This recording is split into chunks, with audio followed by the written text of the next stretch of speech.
Hello friends, உங்கள் எல்லாரையும் rainbow கிச்சனுக்கு வரவேற்கிறேன்.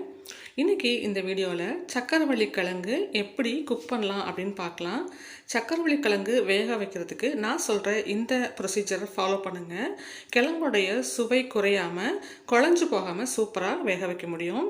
இப்போது கிழங்கு நல்ல மண் போக ஒரு 3-4 தடவை தண்ணி ஊற்றி நல்லா வாஷ் பண்ணிவிட்டு தோலோட இந்த மாதிரி பெரிய பெரிய பீசஸாக கட் பண்ணிக்கோங்க.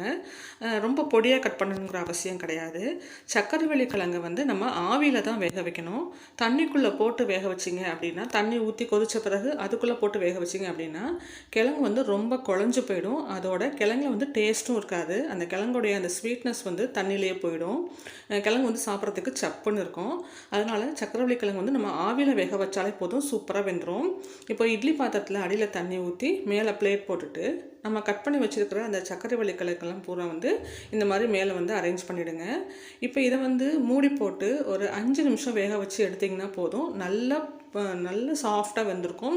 அதே சமயம் ரொம்ப குழஞ்சு போகாமலும் இருக்கும். இதுவே நீங்கள் தண்ணிக்குள்ளே போட்டு வேக வச்சிங்க அப்படின்னா ஒரு 2 கொதி வந்தோடனே கிழங்கு அப்படியே மசிஞ்ச மாதிரி ஆகிடும், களியாக ஆகிடும். அதே சமயம் டேஸ்ட்டும் இருக்காது. சக்கரவள்ளி கிழங்குல டேஸ்ட் இல்லாததுக்கு காரணம் அந்த தண்ணிக்குள்ளே போட்டு வேக வைக்கிறதுனால தான்.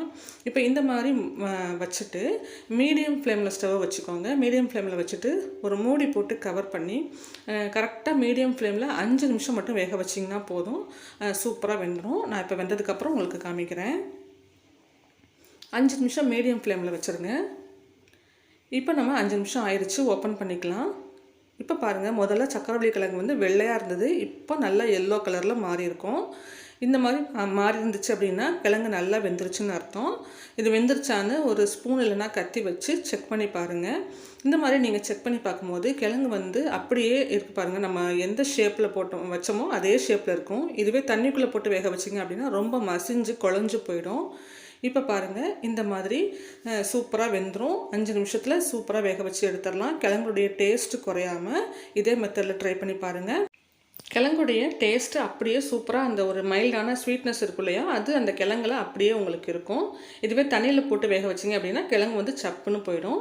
இப்போ தோலை ஒரு 10 நிமிஷம் நல்லா ஆற விட்டுட்டு தோலை உரிச்சிங்கன்னா ரொம்ப சுலபமாக உரிக்க வரும்.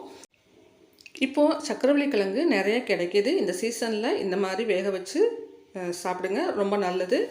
இந்த வீடியோ உங்களுக்கு யூஸ்ஃபுல்லாக இருந்தால் இந்த வீடியோ லைக் பண்ணி ஷேர் பண்ணுங்கள். நம்ம சேனலையும் சப்ஸ்கிரைப் பண்ணி வச்சுக்கோங்க. தேங்க்ஸ் ஃபார் வாட்சிங்.